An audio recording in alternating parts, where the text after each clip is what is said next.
Olá, olá, coders do canal, estamos aqui para mais um episódio da nossa série de programação orientada a objetos com a linguagem Java.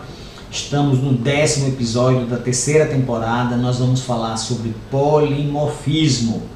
Não deixe de ver esse episódio logo após a vinheta do canal.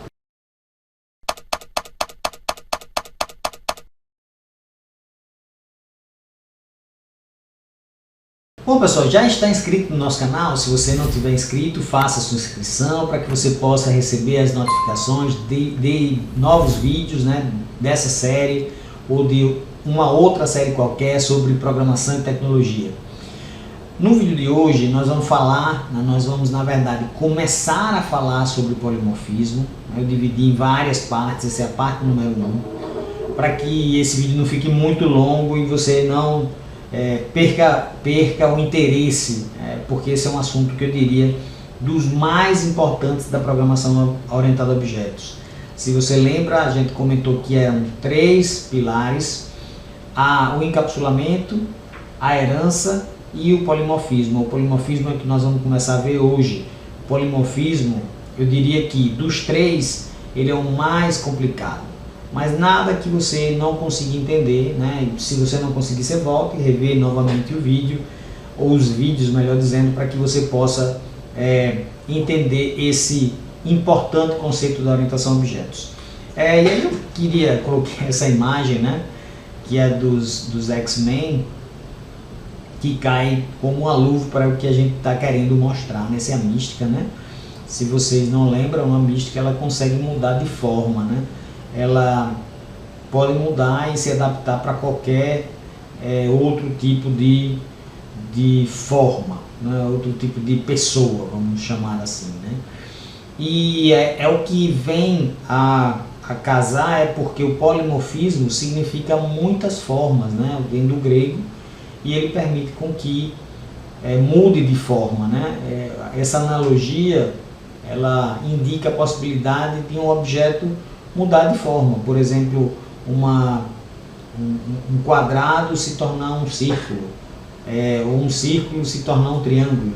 É isso que digamos, a analogia permite levar como conclusão.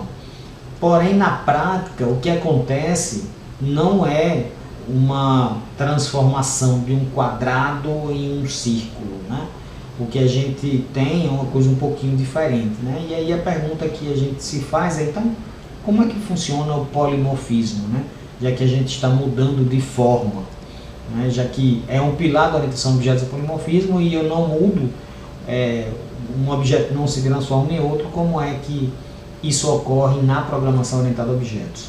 Para isso nós vamos fazer um exemplo, para que a gente possa entender. E eu vou usar o mesmo exemplo da figura. Nós já vimos que eu tenho uma classe figura, que eu criei um método chamado calcular, que retorna 0, e eu tinha um método quadrado que também tinha um método calcular área, só que sobrescrito, e aí quando você sobrescreveu, você mudou o comportamento da classe filha. É isso que a gente tinha feito, é isso que é o override. Okay? Aí eu posso também criar uma outra classe chamada círculo, onde eu tenho agora um atributo chamado raio, onde eu passei como parâmetro no construtor, e o calcular área também foi modificado. Por quê? Porque o calcular área de círculo é πr ao quadrado, onde r é o raio.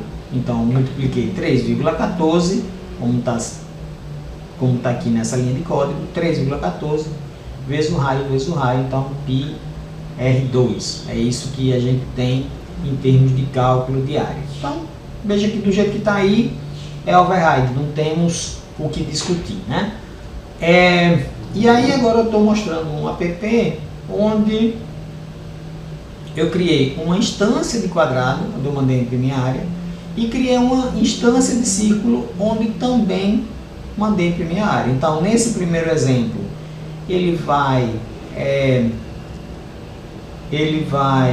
calcular a área baseado no cálculo do quadrado, que é lado vezes lado, e nesse outro ele vai utilizar o calcular área com esse último que a gente viu, que era πr ao quadrado. Então, Nesse exemplo a gente não tem polimorfismo. Nesse exemplo aqui a gente tem apenas herança e override, que foi o que a gente viu nos episódios anteriores. Se você não está entendendo o que eu estou falando nesse momento, é bom você retornar para os vídeos anteriores para você dar uma olhada, para você entender, para a gente continuar com o polimorfismo, né? Não adianta você seguir aqui se você não está entendendo o que está nesse slide e no que eu acabo de comentar. O que a gente tem nesse app, em termos de representação gráfica, né, não é isso de forma alguma que acontece na prática, mas para que a gente possa visualizar, fica fácil dessa forma, eu tenho uma variável Q, que é essa daqui, apontando para uma instância de quadrado, e uma variável C apontando para uma instância de círculo. É isso que a gente tem. Esses aqui são os objetos, e eu tenho essas variáveis apontando para esses objetos. É exatamente isso que está aqui. Então, quando a gente faz C.calcular área, o que a gente tem é C, e calcular área está aqui dentro, onde ele chama o método que está ali dentro. Beleza? Tudo bem? Então, é importante que você entenda isso. Por quê? Porque eu vou dar um aviso extremamente importante para que a gente possa dar continuidade ao entendimento de polimorfismo. Veja bem, as variáveis que apontam para os objetos, diferentemente das variáveis de tipos primitivos, como int, boolean, double e assim por diante, podem referenciar objetos de tipos diferentes do seu. Se não entendeu, leia novamente. Então eu vou ler novamente aqui. As variáveis que apontam para os objetos, diferentemente de tipos primitivos, podem referenciar objetos de tipos diferentes do seu. Então, olhando para isso aqui, se você lembra da frase, o que ele está dizendo aqui, esse Q está apontando para um quadrado, mas esse Q poderia apontar para um objeto diferente de um quadrado. Esse Q poderia apontar para um círculo, mais ou menos.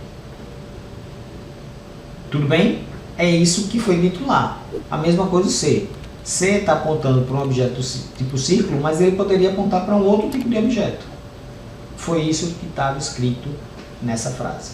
As variáveis que apontam para objetos, diferentemente das variáveis de tipos primitivos, aquelas duas variáveis C e Q apontam para objetos. Elas podem referenciar objetos de tipos diferentes do seu. Então, se eu tenho uma variável, que eu vou botar aqui, se eu tenho aqui uma variável apontando para o inteiro, ela sempre vai apontar para o inteiro. Mas se eu tenho uma variável apontando para um objeto, ela pode apontar para um objeto que não seja o dele. Então, Q aponta para um quadrado, mas ela pode apontar para um outro tipo de objeto. É isso que está escrito nessa frase, e é isso que eu quero que vocês entendam. E é aqui que a gente encerra nosso primeiro vídeo de polimorfismo, com essa frase.